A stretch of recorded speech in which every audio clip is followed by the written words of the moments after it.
Tell you what I want, what I really... Hello everybody, welcome back to another episode of Business Blaze. I have a new jacket, and I'm just realizing I'm not sure if the camera's freaking out because of the pattern. If it is, then I wasted my money and this will be the only video where I ever wear this jacket, which is sad. Oh, this one is all about Blaine, the guy Barbie left Ken for, and other weird toys that should have stayed on the shelf. If you're new here, my name is Simon. This script is written by Danny. I'm gonna go through it. I'm gonna make some fun out of it. Maybe you'll learn something. By the way, this is an absolute beast. It's like 6 pages, but look how tiny those margins are. I made the margins really tiny because I'm still running out of paper at home. I found a few pieces more. Last time I had like tiny text, tiny margins, and double-sided. I found a little bit more, so we're okay. If you're watching this in the future, it's because it's the virus time now. So, let's crack on. Even some of the most blissfully happy and loved-up couples just aren't destined to last the full distance. Although there are other cases when it takes a surprisingly long time to figure out that Cupid had been firing off slightly wonky darts in your general direction. Okie dokie then. Back in 2011, a 99-year-old Italian man divorced his wife of 77 years. Wow. It's like, dude, you're 99, are you gonna get back on the market? Simon, don't be an ageist. You might be thinking that he might have just left it a little late in life to reach that decision. Yeah, maybe, but apparently he had strong grounds to divorce. Had just discovered that his wife had been having an extramarital affair for over 60 years. Oh, not for 60 years. Jesus Christ. That she'd had an extramarital affair 60 years ago in the 1940s. Yes, okay.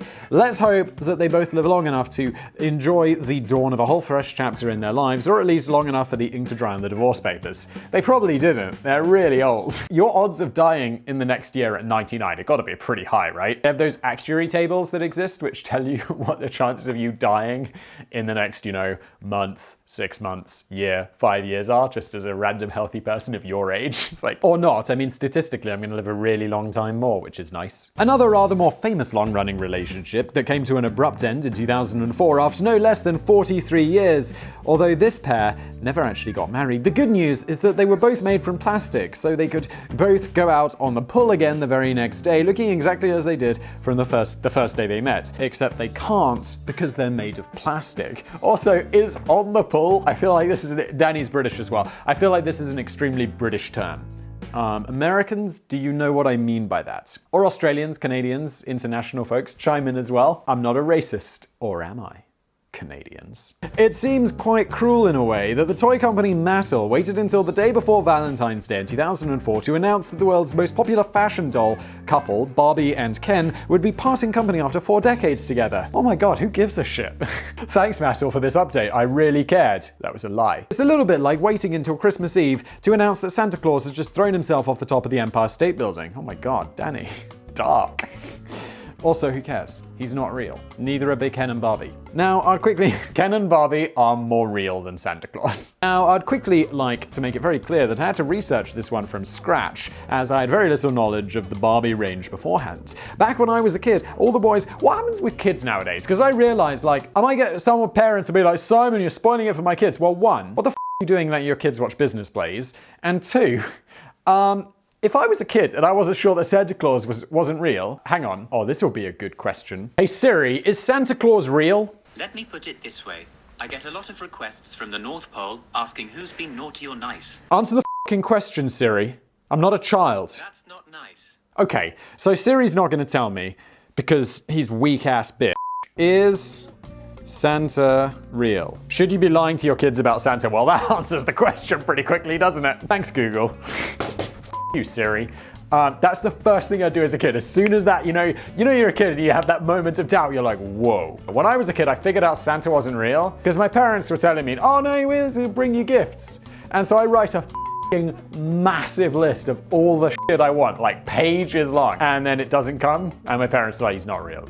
Knew it! Now I'd quickly like to make it very clear that I had to research this one from scratch, as I had very little knowledge of the Barbie range beforehand. Yeah, me neither, Danny. Back when I was a kid, all the boys in my class would have vomited through their noses at the very thought of playing with silly plastic dolls. Instead, we preferred to play with silly plastic action figures, which is completely different on every conceivable level. I didn't get action figures. I can't remember if it was because my parents refused to buy them for me because they were violent, but I didn't. There was like the Action Man. It was actually called Action Man. I did not have an Action Man. I didn't have anything violent, which is probably why I'm such a peaceful, calm individual.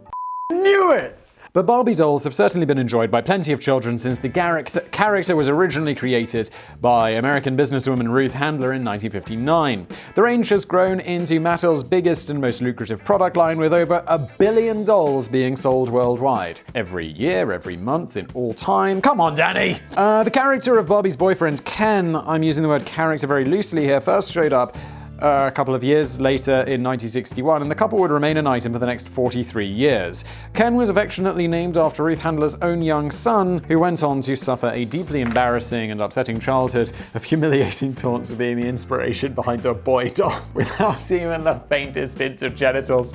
All that was entering my mind while I was reading that, she's like, yeah, they're toys for kids, and it's her boyfriend. I'm like, does he have a dick? No.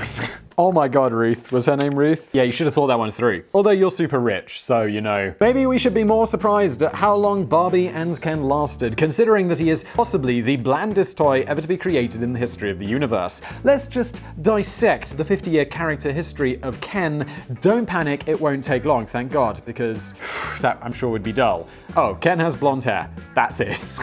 He has a suntan, doesn't he? I remember him being like really suntan, having blonde hair.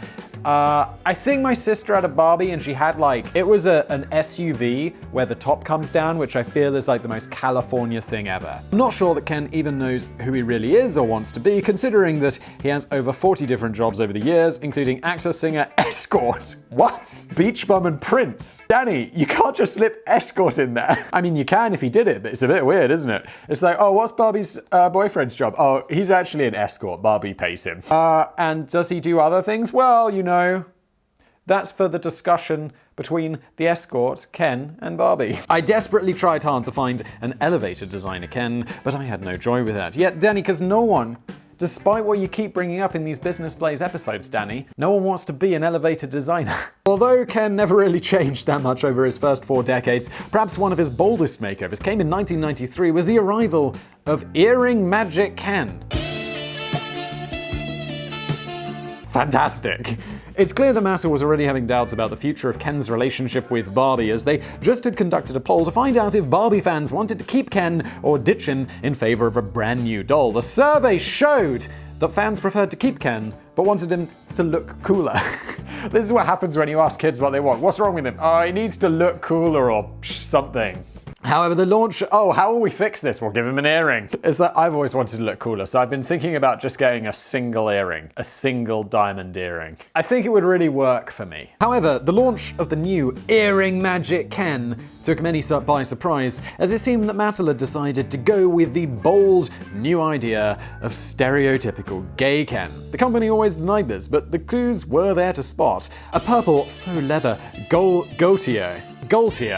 Is that like John Paul Gaultier? I don't know how to pronounce that. I only know that brand because of American Psycho.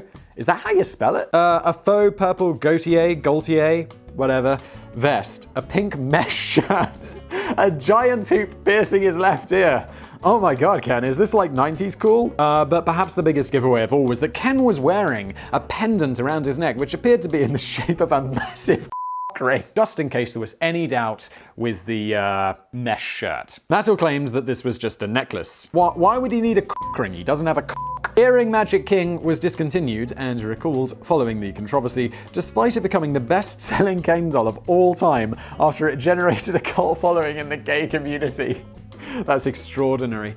It's now one of the most sought-after collector items from the whole 6 decades of Barbie products. Whether any of this had any bearing on Barbie's decision to dump Ken 11 years later is not very clear. The statement from Mattel in 2004 claimed that Barbie and Ken had decided it was time to spend some quality time apart. Their Hollywood romance has come to an end, but they will remain good friends. Ken found out he was gay? It also hinted that the breakup may have something to do with Ken's reluctance to get married. Because he was gay. Oh, I'm gonna get in trouble for this one. You have to admit that 43 years is a long time to keep a girl waiting. Yeah, Ken, you knob. However, Barbie didn't hang around on the shelf for very long. Ba-da-bum-bum.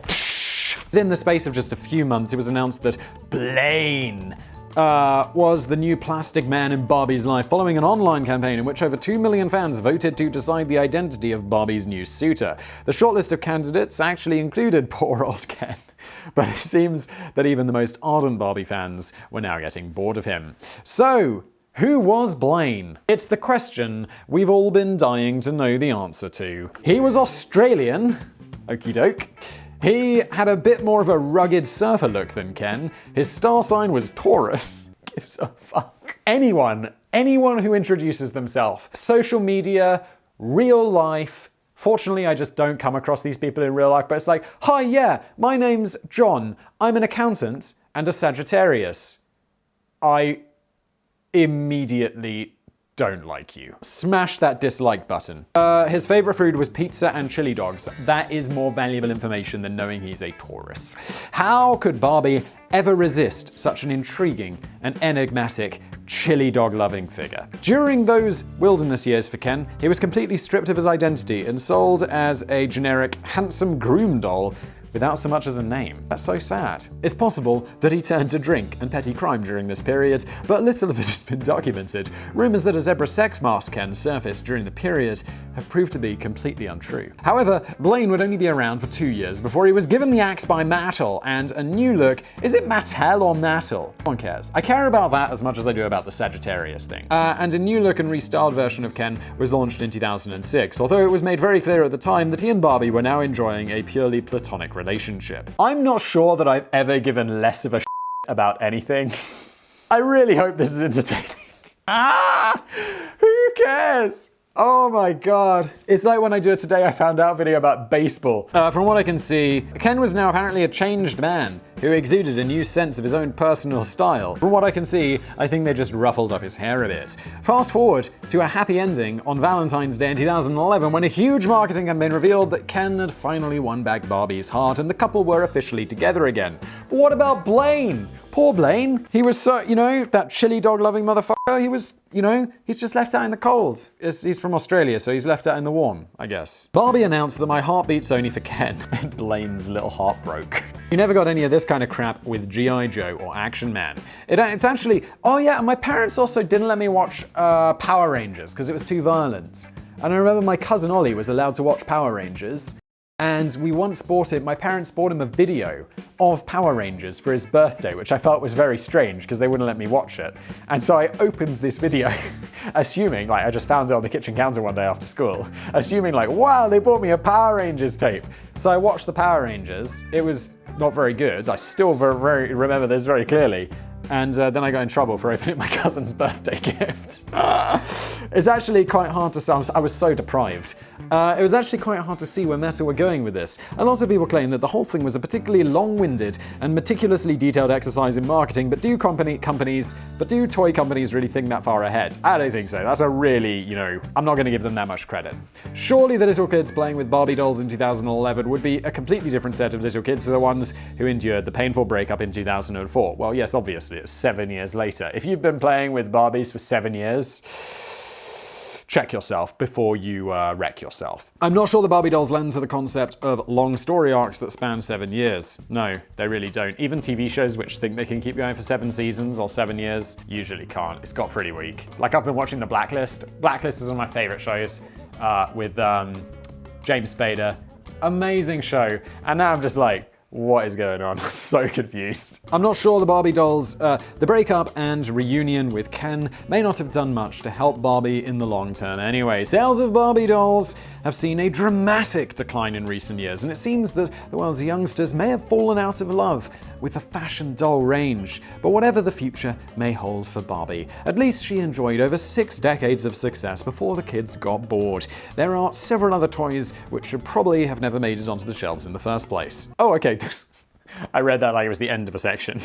Because Danny put a random paragraph break in here, Danny. Come on, Danny. You expect me to read these ahead of time, Danny? There are several other toys which should probably have never made it onto the shelves in the first place. Here in the UK, we had oh god, am I going to have heard of this? We had a psychedelic TV show for toddlers during the late 90s called Teletubbies. I have absolutely heard of that. It was super weird.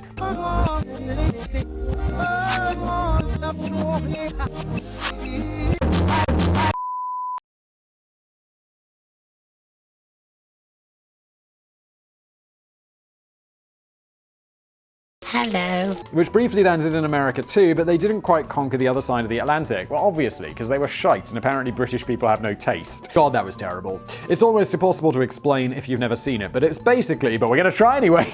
But it's basically just 4 people in weird, brightly colored costumes with antennas on their heads, pissing about around a floral landscape and talking to each other in a made-up gobbledygook language. Yeah, but honestly, I have a niece who is maybe 2 years old, 2.5, and I don't know, maybe a year ago, or like, she's really young, but she watches these TV shows for kids before they have any dialogue, and I'm like, this is so shit. And I have a kid who's 4 months old, and I'm like, oh my God, am I gonna have to? And like when it was, before I had my kid, and when I was at my parents' house or at my sister's house, and this came on, I'd just be like, all right, I'm just gonna leave or use my phone because this isn't my responsibility.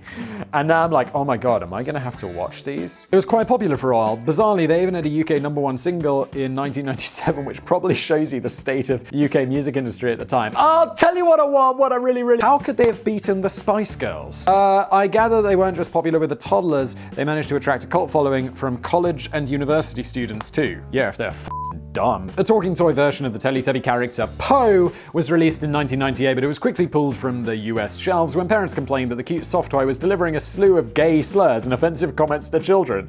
No, it wasn't. In particular, the parents believed that Po was coming out with such novelty phrases as fatty fatty and bite my butt and far, far worse. If you are so sensitive to complain about that, get your shit together. The truth was that Po wasn't actually saying any real words at all. He was communicating in the usual gibberish teletalk seen in the TV series. But the problem was that US parents who bought the toys weren't necessarily familiar with the show and didn't understand that the Teletubbies typically spent every episode spouting indecipherable bollocks.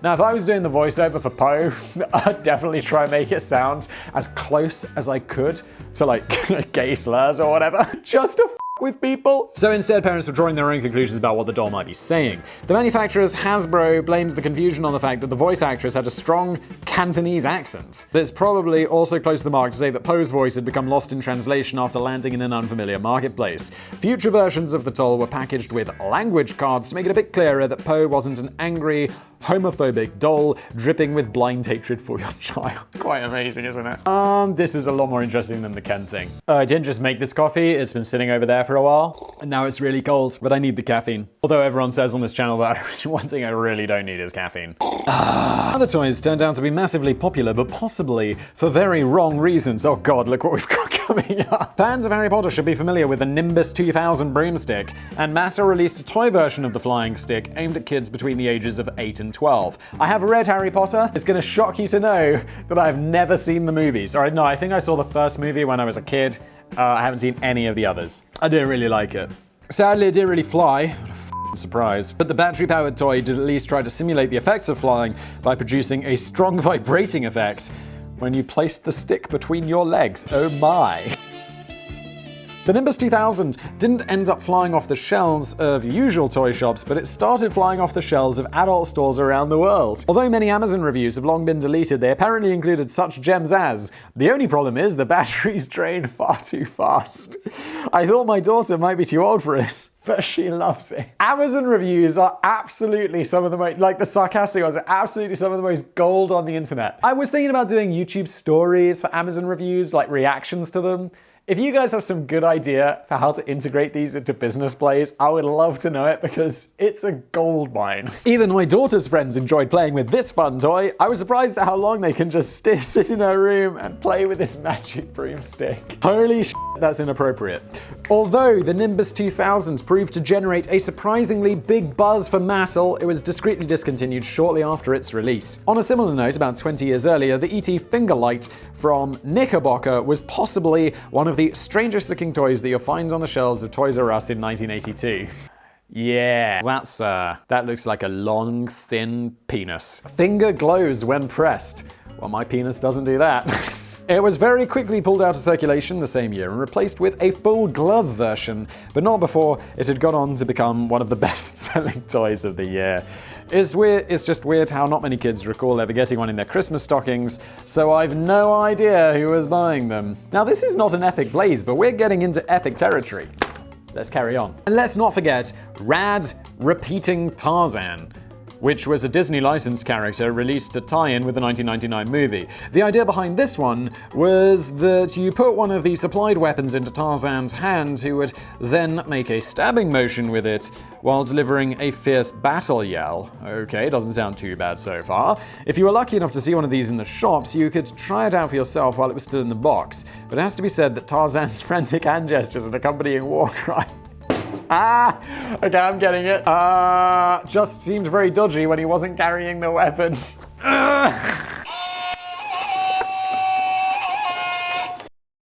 Finally! I don't know how this is finally because there's 2 long pages left. Finally, we return yet again to Mattel for a range of toys that went far beyond any careless oversights or breakdowns in automated communications and into the downright dangerous territory. Oh. So we're ending this video with real-life misery rather than just accidental sex toys. Okay, the Cabbage Patch Snack Time dolls seemed like a harmless enough concept. Sold exclusively in the United States in 1996, young kids were invited to feed their new favorite dolls by placing special plastic food in the doll's mouth and then watch it happily munch away using a patented chewing mechanism.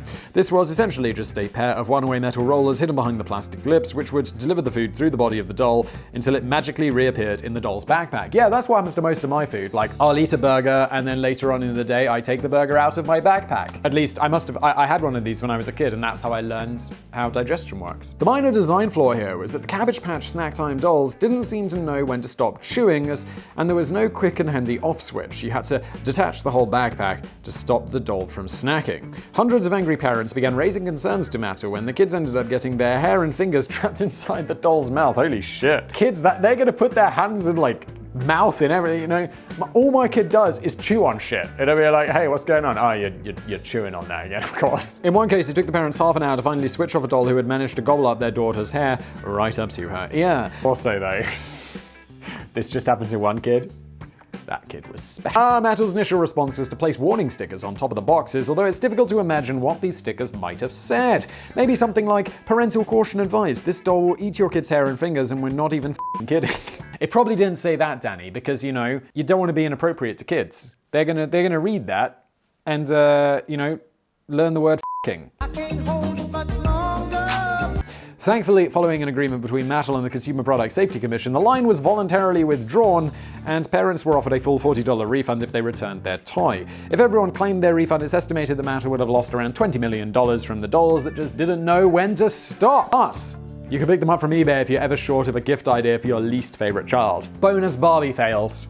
Let's do it. Having spent several hours torturing my brain by researching the history of Barbie, Jesus, Danny, and then torturing the rest of us. So this is all my fault. I really apologize. If you're here at this point in the video, I'm genuinely sorry. I think now it's only fair that we can offload some of this pain by sharing some of the facts that I will have hopefully forgotten by tomorrow. In particular, they relate to Barbie product lines that Mattel may well prefer that you completely forgot too. Barbie has enjoyed many different jobs over the years. Cheerleader, McDonald's cashier, chicken farmer, chef, astronaut. Holy shit, Barbie. I'm sure many of us can relate to such a typical career path. Cheerleader, McDonald's cashier, chicken farmer, chef. All of those are pretty, you know, standard careers, I suppose. Although cheerleader, I don't know if that's a job. But one of the most controversial jobs that Barbie ever undertook was unveiled on a Spanish version of on a special Spanish version of Barbie, which depicted her as a bullfighter, complete with a matador's outfit and a muleta, whatever that is. Following an outcry from parents and animal rights campaigners, the doll was hastily withdrawn from sale. It's hard to see why they didn't just go with the obvious flamenco dancer Barbie for a Spanish version, but never mind. Bullfighting is way more intense than I thought. Like, I thought, yeah, they chase the bull around and then they kill it. No, it's bad, but I mean, it's not insane. And it's like, oh no, really? They've got this dude called a picador. I've got a Spanish friend who was telling me all about it. They've got this dude who's called a picador, and he sticks like little knives in the bull before he goes out just to make him angry. It's like, fuck. It's like, I'm the furthest thing from a vegetarian, but I don't think we need to torture our animals before we eat them. One particular doll on the product line had a curious distinction of being enjoyed by boys more than it was by girls. Boring old Ken had a younger sister called Skippy, and in 1975 a new line of growing up Skippy dolls were launched which seemed to celebrate the miracle of puberty. This is not gonna go well, Mattel. When you cranked little Skippy's arm, you could witness the magical effect of turning her into a teenager. Well, a Mattel-style version of a teenager anyway. What actually happened is that the doll's waist grew thinner and her chest grew significantly bigger. You can have fun with Skipper when she's little, then suddenly you can make her grow up enough to wear her glamorous teenage skirt. New Growing Up Skipper is 2 dolls in one for 2 kinds of fun. Growing Up Skipper gets taller when you turn her arm and comes with these fashion accessories. New from Mattel. How did this get out, Mattel? Oh, this was 1975. Still! This led to lots of sniggering little boys around the world commandeering the doll and cranking the arm of poor Skippy for hours on end, leaving their sisters to make do with the brutal Spanish bullfighter Barbie. Oh, how those long summer holidays must have flown by. Moving on, perhaps the most controversial ever Barbie design happened much later in 1997 when Mattel launched the Oreo Fun Barbie. This was a collaboration between Nabisco, who make biscuits, the manufacturers of the famous sandwich cookies Oreo, with the chocolate wafers on the outside and the white gunky stuff in the middle. Thanks, Danny. I was unsure what a f***ing Oreo was. The idea was that this version of Barbie came packaged with Oreo-themed accessories, including a snazzy Oreo-shaped purse. La-di-da. My god. 2 separate versions of this doll were released, a white one and an African-American version. But Mattel perhaps ought to have done a little more market research on this one, because the word Oreo can also be used as a derogatory slang to insult people of color who are accused of acting white on the inside. Oh, I see how that works. I'd never heard of this. That's a little bit insensitive, isn't it? It does seem like a bit of an error there, doesn't it, Mattel? So, an African-American version of Barbie with the word Oreo splattered all over the packaging and accessories wasn't really Mattel's finest move. It appears that the black version of the doll was quickly pulled, although they continued to sell the white version of the doll without any issues. On the plus side, if you were ever given the racially insensitive black version of the toy as a child, and you still have it, you could probably now retire on the money that it will fetch from obsessive Barbie collectors. This has been Business Blaze. I've been Simon. Thank you, Danny, for putting the script together. Sam does the video editing and puts all the memes in and shit. If you enjoyed this video, smash that like button. If you didn't, I probably said something offensive to you, so smash that dislike button. It's okay. Let's just do it. You watched to the end. That's all that matters. You're a legend for doing so. Subscribe to my newsletter, by the way, for news and shit from me. There won't be, I've do it below. You'll see what it's about. Thank you for watching. Why would he need a cock ring? He doesn't have a cock